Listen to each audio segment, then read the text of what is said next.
Good morning, guys. Today, I kind of want to brush up on something that I think is extremely important, and that's finances. We want to brush up on our finances, guys. And honestly, I don't know if you guys are watching the media. I know a lot of people my age were like, oh, I hate the news. It's always negative stuff on the news. Guys, we have to hone in, okay? Some serious stuff is getting ready to come down the pipelines. It's been cooking for years now, and it's finally ready to boil over, okay? So, for you guys who don't know who Jerome Powell is, he is the chair of the Federal Reserves for the United States of America, okay? He kind of is the person who decides what we're going to do as far as interest rates and things like that go.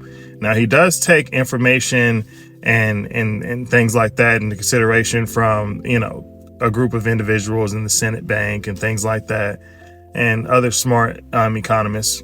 But ultimately, he, along with a small other group of individuals, decide the state of America as it relates to our finances.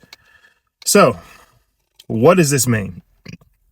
He says that we have more pain to come and the potential loss of 2 million jobs. When he was asked by an individual about what would you tell 2 million Americans who are about to lose their jobs due to the decisions that you're going to make, he says that is a consequence of trying to curb inflation because inflation is so high. So we need to make sure that the labor force is not as strong as it is, meaning that unemployment is going to be through the roof by another 4%.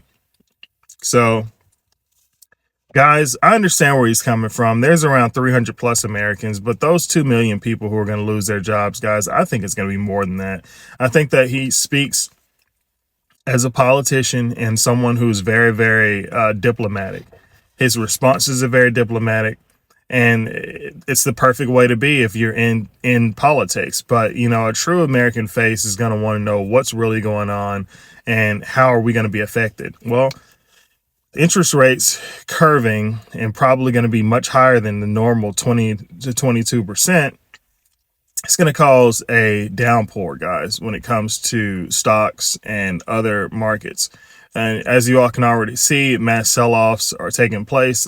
Every market is bearish right now, which is good for an investor like myself because I want to buy.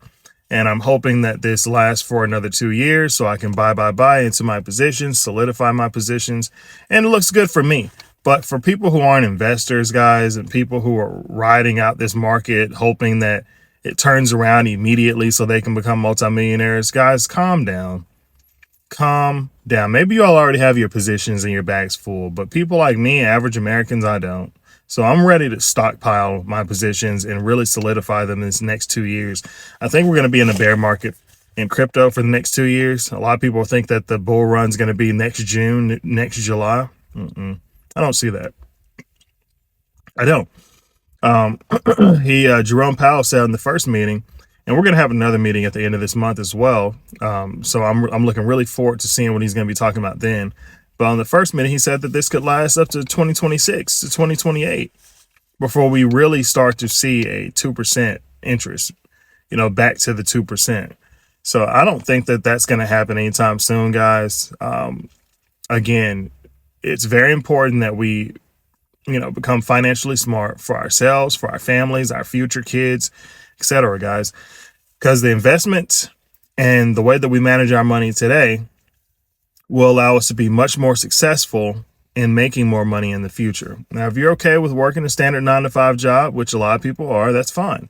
But for people who are investing and they want to live their lives a little bit more comfortably, the more assets you have, the more money you have, the more comfortably you can live. So even if you're making $40,000 a year and you have a security blanket of about $500,000 as a security blanket, that's roughly around 20 something thousand dollars of extra money that you'll have off interest of $500,000. And, that's 40,000 or 45,000 that you were making plus 20,000. So now your net worth is increased and you have an additional $20,000 to $18,000 that you can bring into your actual annual income. And that's how generational wealth is made, guys. You don't make $500,000 and spend $500,000. You make $500,000 and you maintain $500,000. Yeah, you may pay off all your debt and things like that, and you may dig into the resources. Maybe in like every 4 or 5 months you take a vacation or something off of the 20K. But that's how you leave that rotational income in, and then you invest it into things that can get you compounding interest. But that's a conversation for a whole nother time. What I'm telling you guys is this: look. And a lot of people say it too. When you make your first 6 figures, your first 100K, guys, that's when the roadmap to success is really laid down in front of you. We need to pay close attention to these next meetings, these upcoming meetings, guys, because it's going to really, really usher in how a lot of us investors are going to be spending our money in the next 2 years. And yes, there's a lot of pain to come. You know, there are probably going to be a lot more than just 2 million people losing their jobs. I think that we're heading towards the worst recession that this country has ever seen. That's basically going to be a depression, okay? In a modern day depression. We're not going to be standing in lines with bowls and trying to eat rice and porridge and potato soup and all that. But I think a modern day depression is where we're headed. They just don't want to call it that because, you know, America is the greatest country here on earth, alleged. And we don't want to lose trust, you know, around the world. You know, we default on our national debt or, you know, if they do that, then it's over for us. You know, it is a depression. But if they raise the debt ceiling, the 2 million people are going to be out of their jobs regardless. So it's like literally in between a rock and a hard place kind of scenario. And at that point, you know, what do you go with? And Jerome Powell was actually, you know, very inquisitive, trying to figure out what would happen if we were to default on our loans. And it was very interesting to see, you know, how many people around the entire world actually rely on the American dollar. There are a ton of investors who invest in the United States Treasury. And there are a ton of investors around the world, Middle East, India, France, Asia, China, you know, that invest in American properties and in the United States Treasury. So it's a lot, guys. It's a lot. It's a lot to think about. It's a lot to wrap your head around. But once you understand financing, you can truly start to say, okay,